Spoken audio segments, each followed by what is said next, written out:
internet of value at Ripple, we're thinking much bigger than just cross-border payments. It's kind of like Amazon with rare books in the early days, just this market happens to be a $10 trillion market. We are at a historic turning point.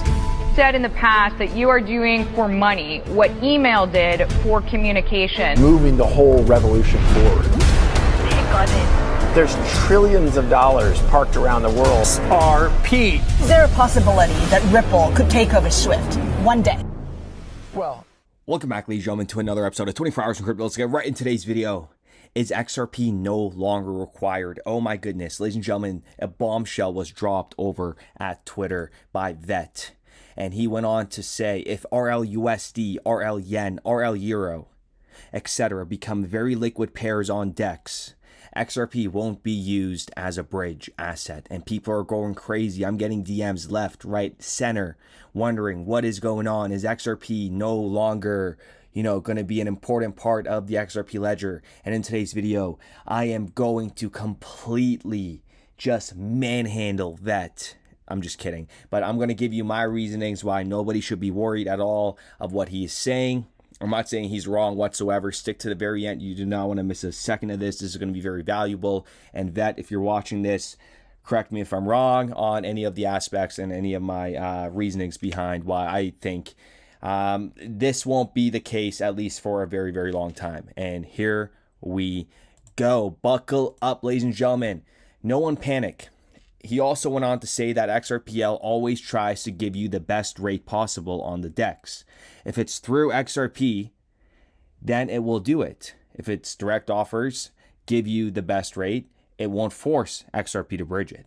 That's why people say XRP liquidity is for the long tail of asset corridors that are less liquid. So he's absolutely right that the XRP ledger's DEX will always try to give you the best rate, whether that's through XRP or direct pairs like RLUSD, RL Yen, RL Euro, which have not been announced yet. But here's the thing. XRP's unique utility comes into play when there is insufficient liquidity between those direct pairs. Okay, hear me out. Okay, there's a huge but here.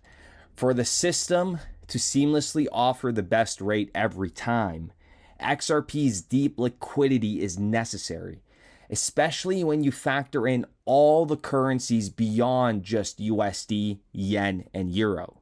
Okay, he's just referring to three. When you expand beyond the three, XRP remains the most efficient global accessible asset that can bridge gaps between exotic or less liquid currencies. So even in a scenario where RLUSD, RL Yen, and RL Euro have high liquidity, they don't cover every market or corridor. So what happens when a transaction involves a currency outside these pairs?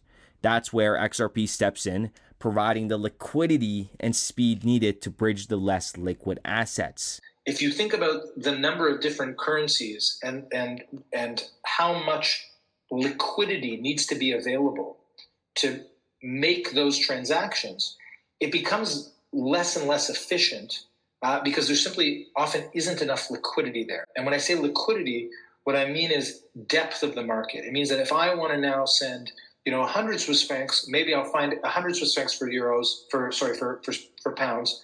Maybe I'll find a counterparty. But if I want to send 100 million, I may not find a counterparty. So there isn't enough liquidity maybe between Swiss francs and pounds for me to send $100 million every day. But there may be more liquidity if we pool all of our liquidity into one type of currency. Now, there's a historical context of how that generally comes to be, how that currency comes to be. But once you pool all that liquidity, you can create more efficient pricing structures because you can say, okay, well, instead of looking for a counterparty directly, if I have the Swiss francs looking for the counterparty in British pounds, well, what I can do is just do Swiss franc dollar, dollar pounds, and Swiss franc dollar will have enough liquidity for my $100 million transaction, and pounds to dollar will have it.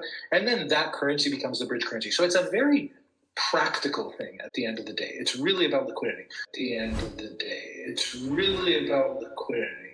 Now the second one is more complicated. It has to do with liquidity.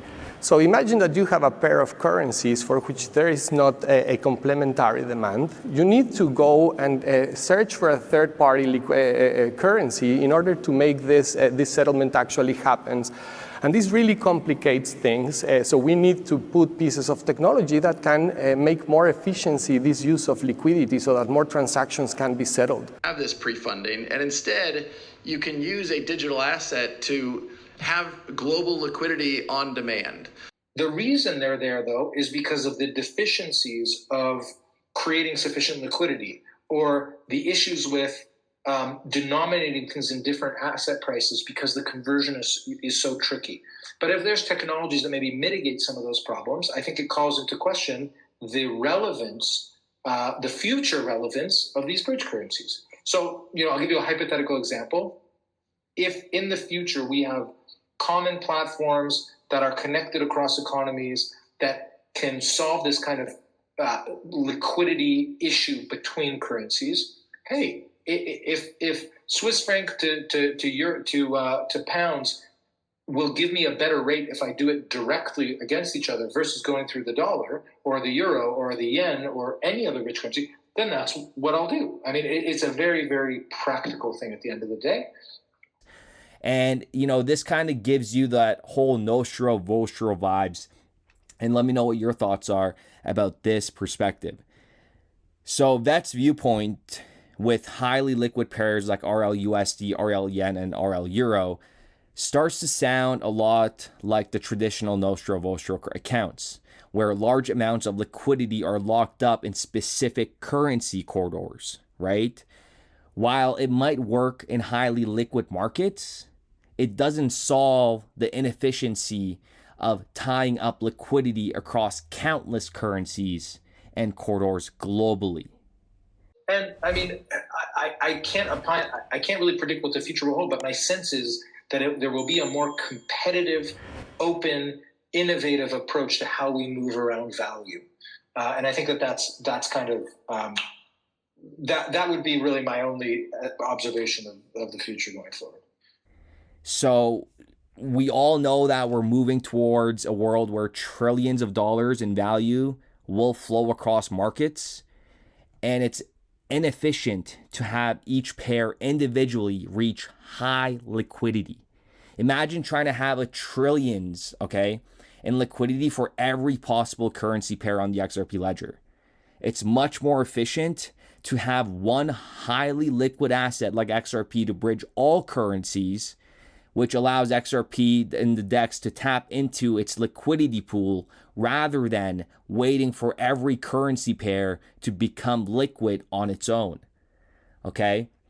And let me know what you guys think. Pause it, reread it if you have to. But these are some very valuable perspectives on why, XRP's role is just always going to be very, very valuable.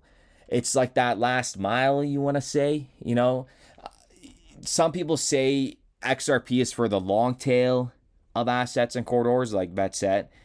That's not a limitation, but a strength.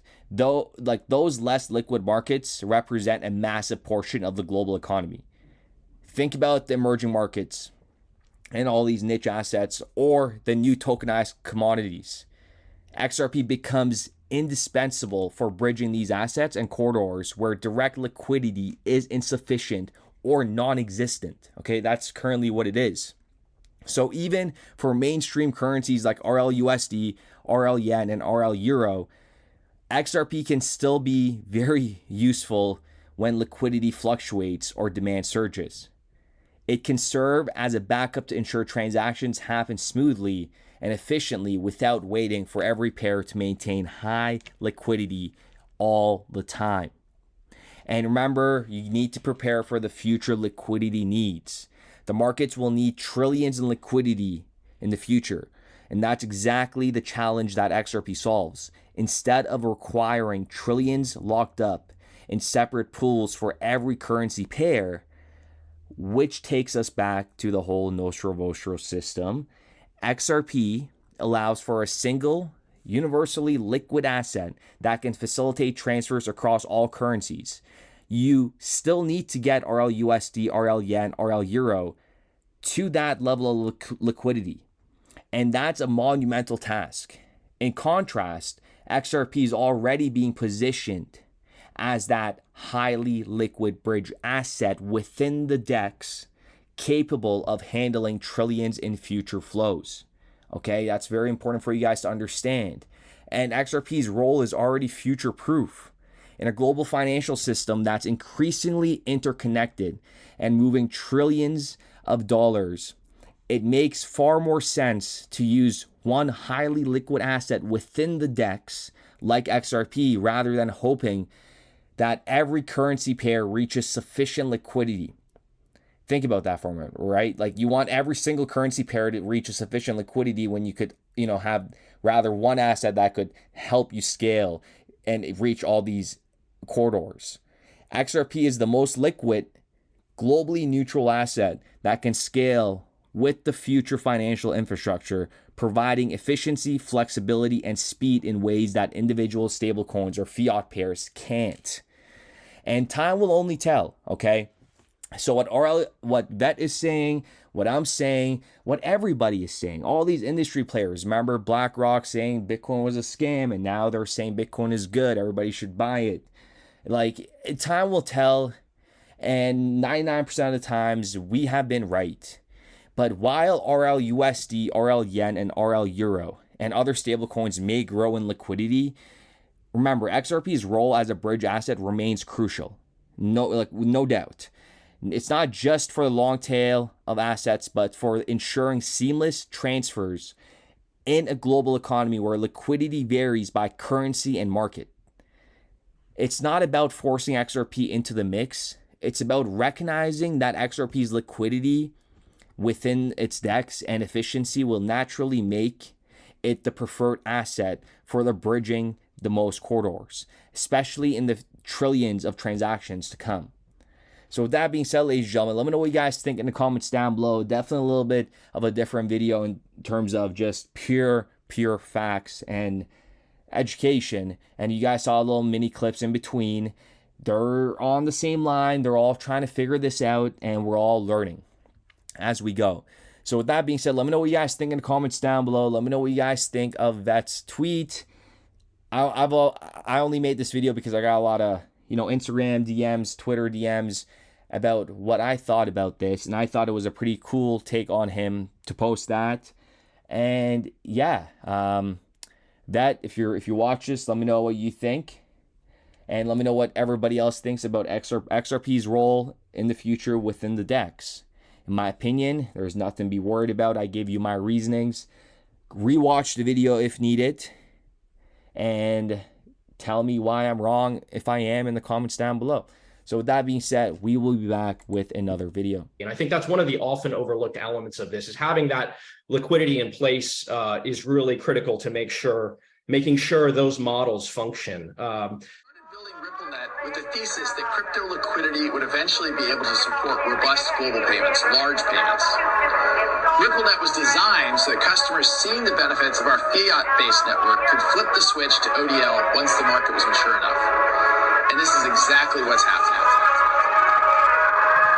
Flip the switch.